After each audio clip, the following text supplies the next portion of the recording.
Welcome to the one-year Bible reading plan, January 10th. Join us today as we read through the books of Genesis chapter 23 verse 1 through chapter 24 verse 51, Matthew chapter 8 verse 1 through verse 17, Psalm 9 verse 13 through verse 20, and Proverbs 3 verses 1 through 6. This is the word of the Lord. Genesis chapter 23 verse 1 through chapter 24 verse 51. Sarah lived 127 years. These were the years of the life of Sarah. And Sarah died at Kiriath-arba, that is, Hebron, in the land of Canaan, and Abraham went in to mourn for Sarah and to weep for her. And Abraham rose up before his dead and said to the Hittites, I am a sojourner and foreigner among you. Give me property among you for a burying place, that I may bury my dead out of my sight. The Hittites answered Abraham, Hear us, my lord. You are a prince of God among us. Bury your dead in the choicest of our tombs. None of us will withhold from you his tomb to hinder you from burying your dead. Abraham rose and bowed to the Hittites, the people of the land. And he said to them, If you are willing that I should bury my dead out of my sight, hear me and entreat for me Ephron, the son of Zohar, that he may give me the cave of Machpelah, which he owns. It is at the end of his field. For the full price let him give it to me in your presence as property for a burying place. Now Ephron was sitting among the Hittites, and Ephron the Hittite answered Abraham in the hearing of the Hittites, of all who went in at the gate of his city. No, my lord, hear me. I give you the field, and I give you the cave that is in it. In the sight of the sons of my people I give it to you. Bury your dead.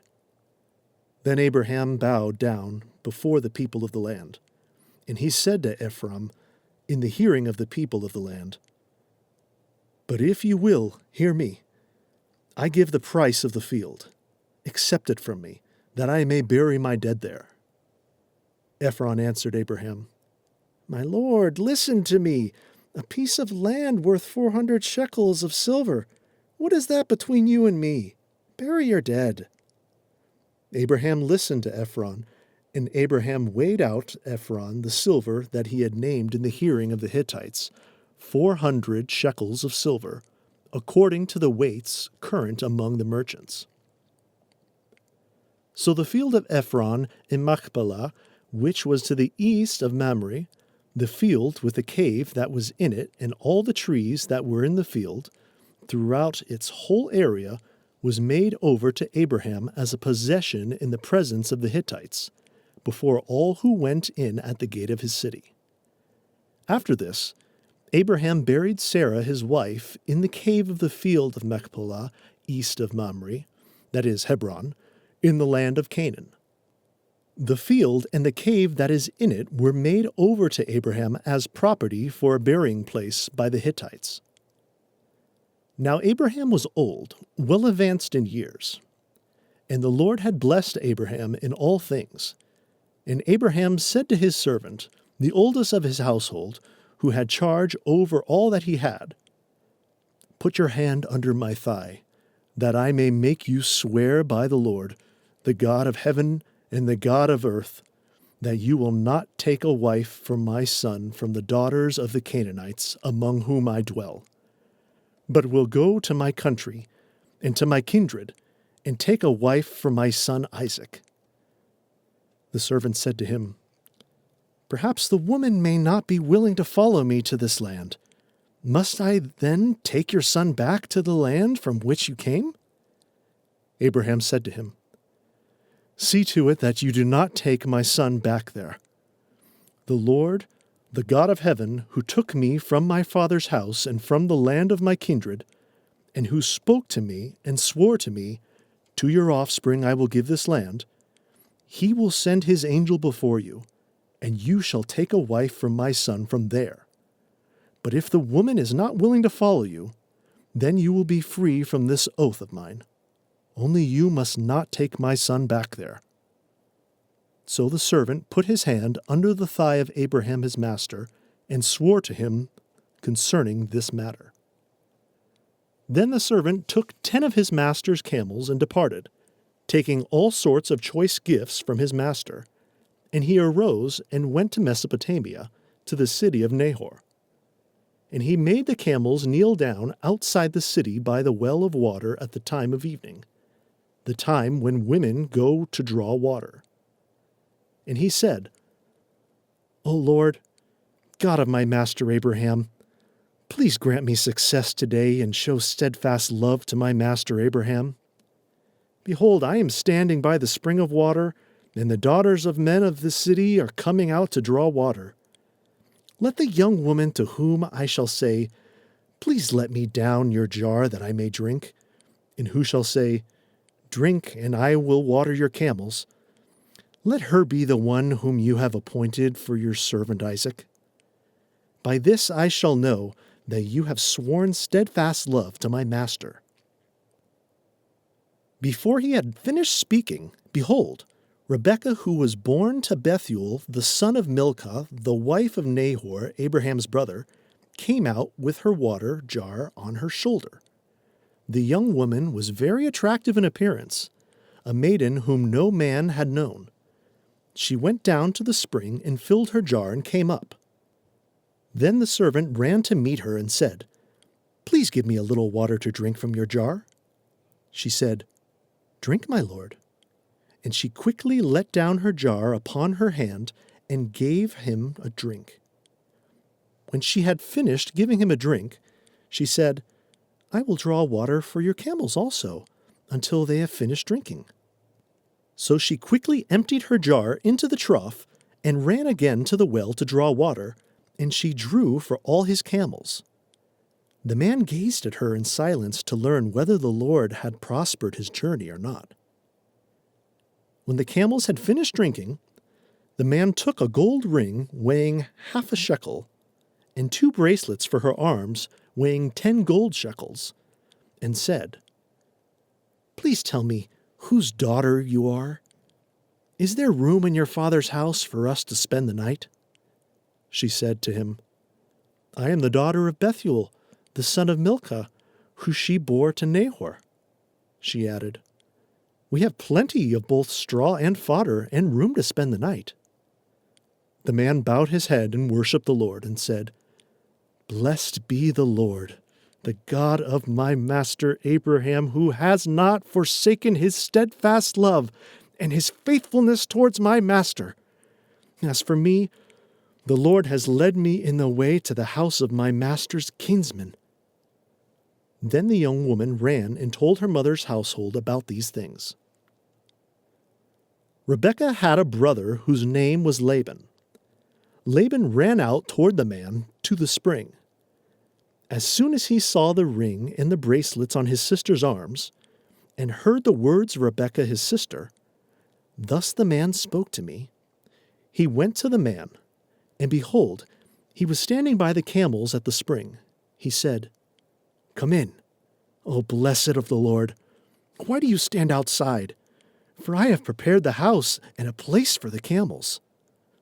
So the man came to the house and unharnessed the camels, and gave straw and fodder to the camels, and there was water to wash his feet and the feet of the men who were with him. Then food was set before him to eat. But he said, "I will not eat until I have said what I have to say." He said, "Speak on."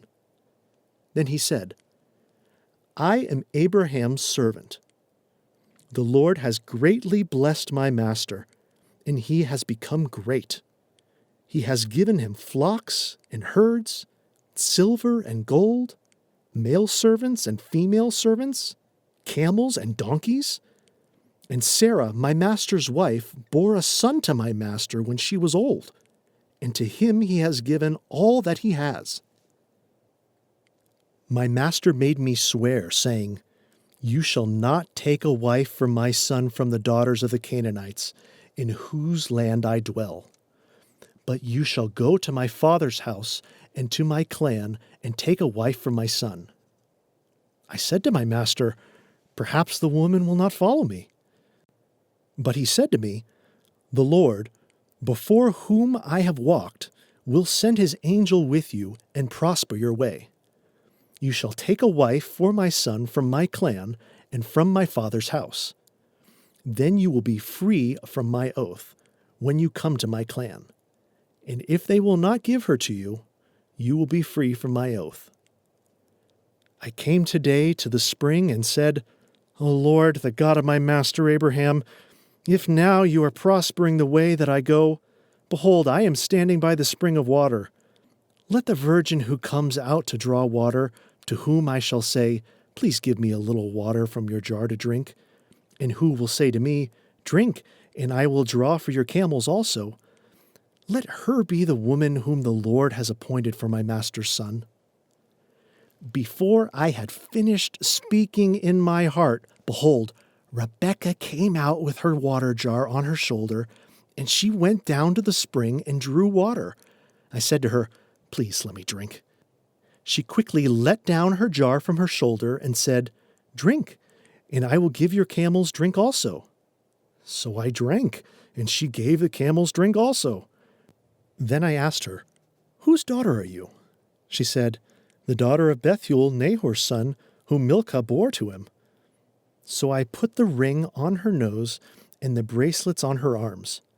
Then I bowed my head and worshipped the Lord and blessed the Lord, the God of my master Abraham, who had led me by the right way to take the daughter of my master's kinsman for his son. Now then, if you are going to show steadfast love and faithfulness to my master, tell me. If not, tell me, that I may turn to the right hand or to the left." Then Laban and Bethuel answered and said, "The thing has come from the Lord. We cannot speak to you bad or good. Behold, Rebekah is before you. Take her and go, and let her be the wife of your master's son, as the Lord has spoken." Matthew chapter 8, verse 1 through 17. When he, Jesus, came down from the mountain, great crowds followed him. And behold, a leopard came to him and knelt before him, saying, "Lord, if you will, you can make me clean." And Jesus stretched out his hand and touched him, saying, "I will. Be clean." And immediately his leprosy was cleansed. And Jesus said to him, "See that you say nothing to anyone, but go, show yourself to the priest, and offer the gift that Moses commanded for a proof to them." When he had entered Capernaum, a centurion came forward to him, appealing to him, "Lord, my servant is lying paralyzed at home, suffering terribly." And he said to him, "I will come and heal him." But the centurion replied, "Lord, I am not worthy to have you come under my roof, but only say the word, and my servant will be healed. For I too am a man under authority, with soldiers under me. And I say to one, 'Go,' and he goes, and to another, 'Come,' and he comes, and to my servant, 'Do this,' and he does it." And when Jesus heard this, he marveled and said to those who followed him, "Truly I tell you, with no one in Israel have I found such faith. I tell you, many will come from the east and west and recline at table with Abraham, Isaac, and Jacob in the kingdom of heaven, while the sons of the kingdom will be thrown into outer darkness. In that place there will be weeping and gnashing of teeth." And to the centurion Jesus said, "Go, let it be done for you as you have believed." And the servant was healed at that very moment. And when Jesus entered Peter's house, he saw his mother-in-law lying sick with a fever. He touched her hand, and the fever left her, and she rose and began to serve him. That evening they brought to him many who were oppressed by demons, and he cast out the spirits with a word and healed all who were sick. This was to fulfill what was spoken by the prophet Isaiah. He took our illnesses and bore our diseases. Psalm 9, verse 13 to verse 20. Be gracious to me, O Lord. See my affliction from those who hate me. O you who lift me up from the gates of death, that I may recount all your praises, that in the gates of the daughter of Zion I may rejoice in your salvation. The nations have sunk in the pit they have made. In the net they have hid, their own foot has been caught. The Lord has made himself known. He has executed judgment. The wicked are snared in the work of their own hands. Hikagayon. Selah. The wicked shall return to Sheol, all the nations that forget God. For the needy shall not always be forgotten, and the hope of the poor shall not perish forever. Arise, O Lord. Let not man prevail. Let the nations be judged before you. Put them in fear, O Lord. Let the nations know they are but men. Selah. Proverbs chapter 3, verse 1 through 6. My son, do not forget my teaching, but let your heart keep my commandments. For length of days and years of life and peace they will add to you. Let not steadfast love and faithfulness forsake you. Bind them around your neck. Write them on the tablet of your heart. So you will find favor and good success in the sight of God and man. Trust in the Lord with all your heart, and do not lean on your own understanding. In all your ways acknowledge him, and he will make straight your paths.